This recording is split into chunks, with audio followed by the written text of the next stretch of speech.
We really had no idea what was to come. I don't think any of us really realized the impact it would have on our lives.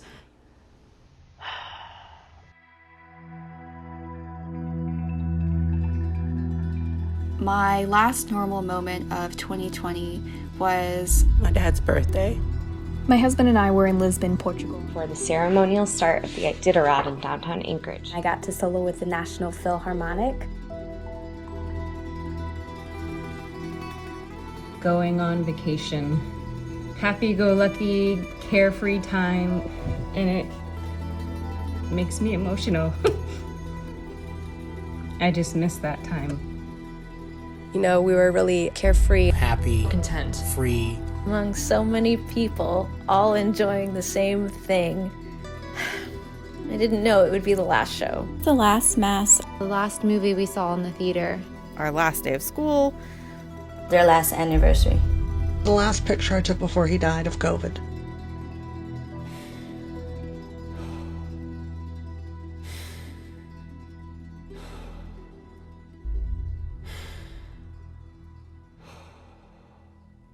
I kind of feel like time froze that week.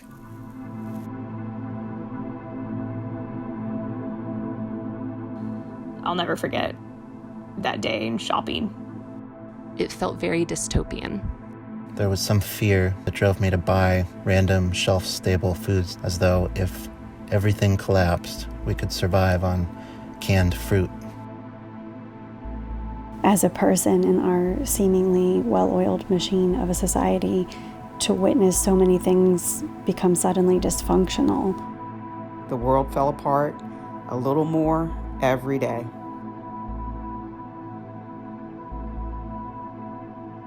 It really felt like you could just catch coronavirus if you walked out of your door. At that point, we were hearing about healthcare worker deaths pretty much daily. And my husband and I had some pretty frank discussions and updated our will in the event of my death. We actually went into another room to pray because we were scared to death.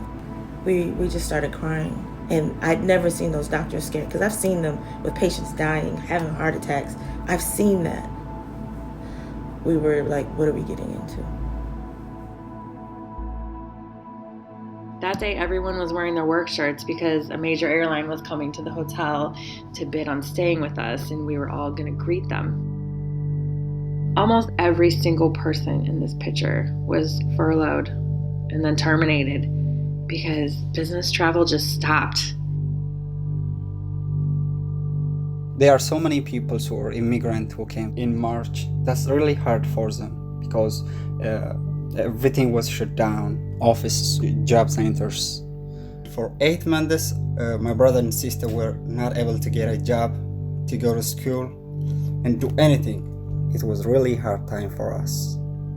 Thank God we don't lose our family. We only lost our time. At that point, I did not know how effective that face shield was. Is it protecting me? Is it protecting my clients? Should I even be working if this is how I have to dress up? And nobody cares. It's kind of just like, hey, get out there, go back to work, be in this enclosed room with someone without a mask. They're going to be coughing, snoring, sneezing on you. Doesn't matter. You got to work to survive. The pandemic has really highlighted just how little each of us as an individual means. And the people that I do mean something to, I can't even see.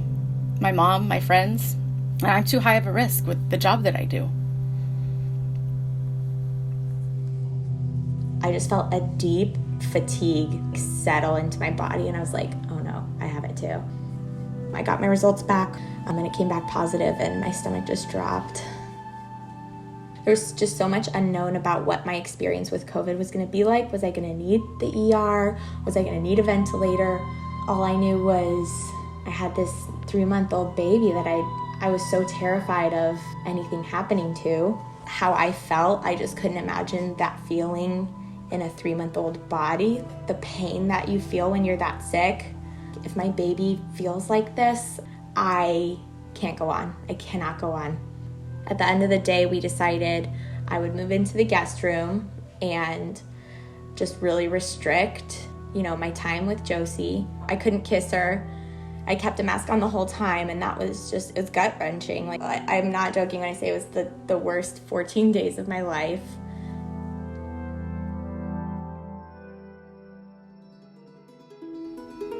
I was at home in the suburbs with my family, just kind of stuck. All of a sudden, everyone was working from home. It kind of felt like it was a snow day because we only really thought we'd be home for 2 weeks, and I'd never worked from home for so long before, so it was almost kind of exciting. We had 12 hours notice that school was closing. I quit working to focus on getting our family through this period. I quickly abandoned the flip chart, the Sharpies, the schedule, and ultimately focused on our emotional health.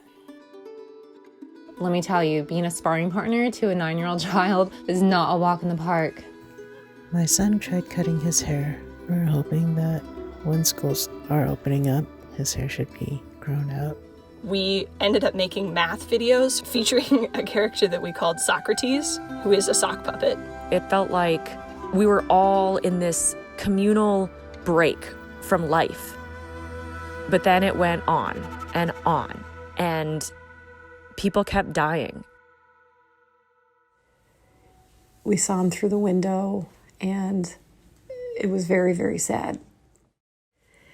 He had signs of dementia before he ended up in the nursing home, and he didn't know that people were dying around him, that 3 people on his wing had died of COVID, and 6 months after lockdown, he died alone with nobody beside him.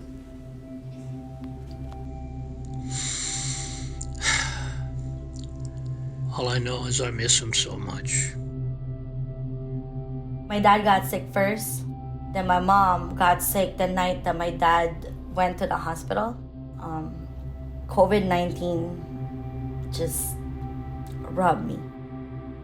They're like the people that lay the foundation in me, the foundation of your life. And one day they're okay, the next day they're not. And the day after that, they're gone.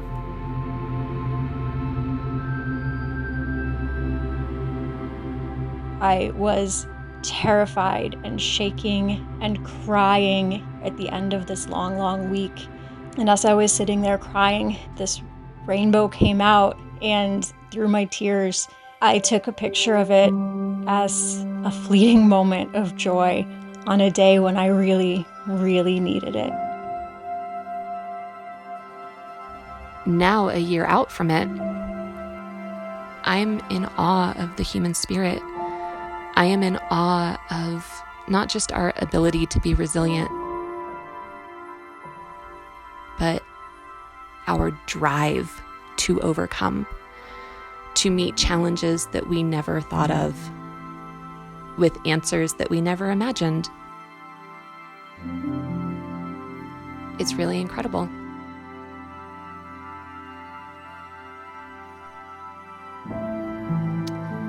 The end? How do I picture the end? My daughter going to college is going to be a big deal. Definitely going dancing with my roommate. I will be able to see my mom, and I haven't hugged her in a year. So I can't wait.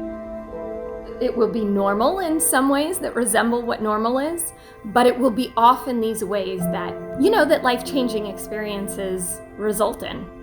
Just that way where you kind of are always changed.